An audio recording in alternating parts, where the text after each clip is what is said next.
Hello and welcome to this episode of Kennedy Saves the World. So on Fox News Saturday night, just a few days ago, Jimmy Fallon was talking about Sydney Sweeney's new soap that is made with droplets from her bathwater. And no one really knows what this means. No one knows if there was certifiable quality control, where there were men and women in white coats with little eyedroppers sucking out bits of her bathwater as she steeped and then running them to the soap mill so they could be worked in, and her actual essence was imbued within the $8 bars.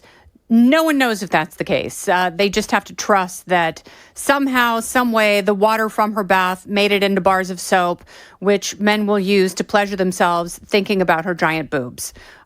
That's why Sydney Sweeney is so successful, because people love her cans.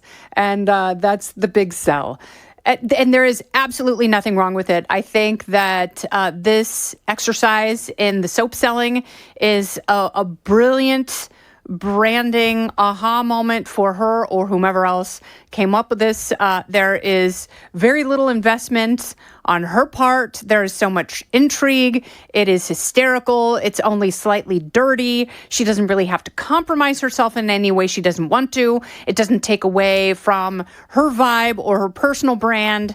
And the people who are obsessed with her now don't have to worry about restraining orders when they are trying to get super close to her essence and her fluids, because people do that.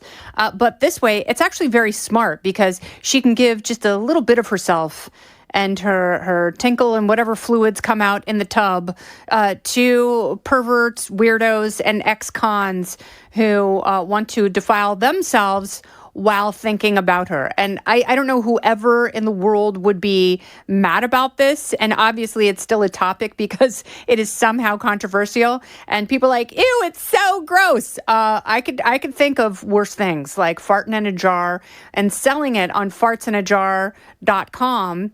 That someone who may or may not host this podcast might know someone who actually secured that URL. So you can look it up. It's a real place. I'm not pimping anything. There are no farts in jars for sale yet. And that's an awfully big yet, because I have to say that Sydney Sweeney was our beautiful trial balloon. And I think that she has certainly weathered the storm. And of course, it reminds me of Gwyneth Paltrow's candles that were supposed to smell like her hoo-ha.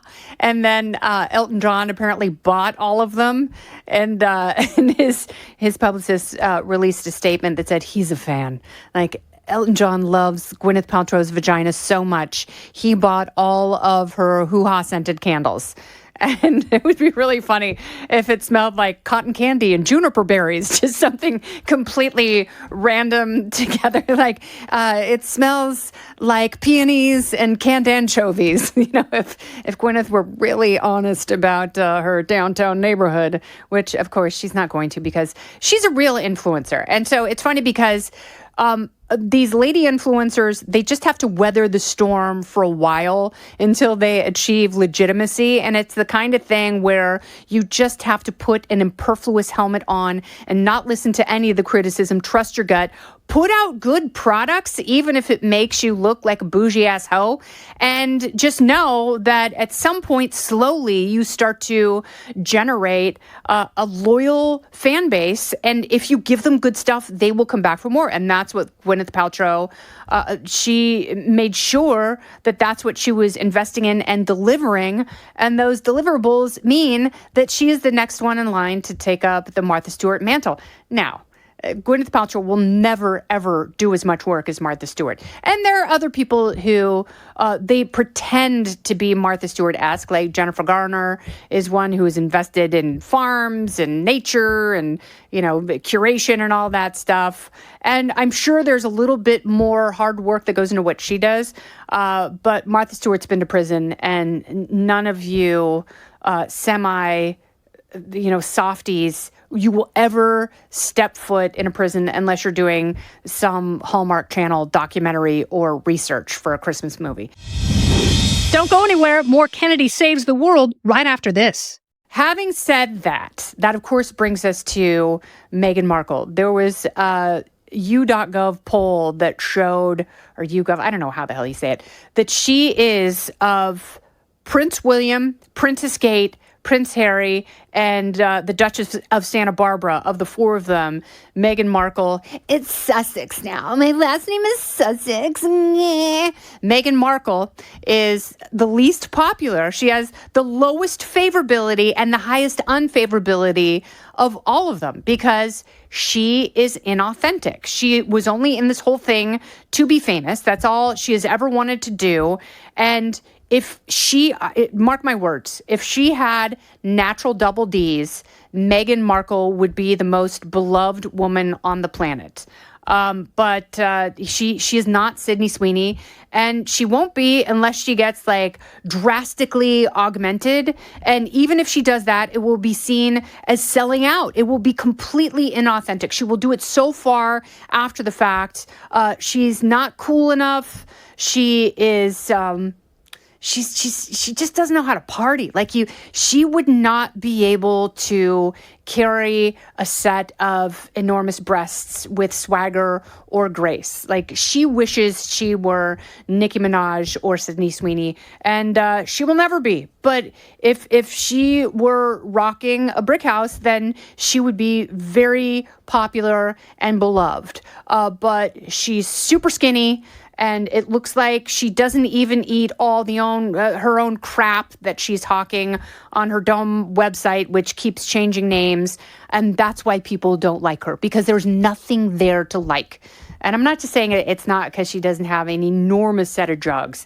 I'm saying that there is an emptiness there, and no matter what she does to try and fill it out and release pictures of her kids and tell fake stories about, oh, Harry, I call him H and he calls me M. Oh, aren't we clever? Because we didn't want anyone to know we were dating.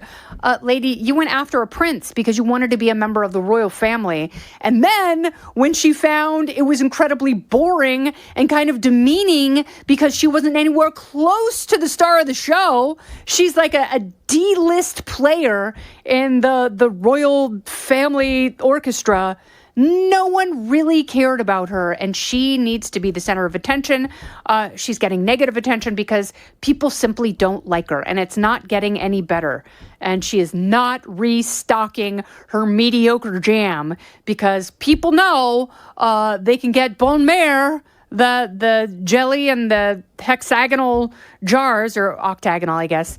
They can get that for $5 when it goes on sale at Kroger. And so people are just going to do that. They're not going to buy her mediocre, mid-level, ordinary jam that she tries to, she holds her friends hostage and forces them with a gun to their back to say, oh my God, this is so good. It's like Bridget Jones' Diary when her friends are sitting around eating that horrible dinner that she made, and they're like, oh, this is amazing. It tastes like marmalade. Ah. That's all of Meghan Markle's friends, because she doesn't have any real friends, because even they are tired of her, and they probably all responded to the YouGov poll saying, we don't like her. Make her go away. She won't stop bothering us. Stop doing a podcast.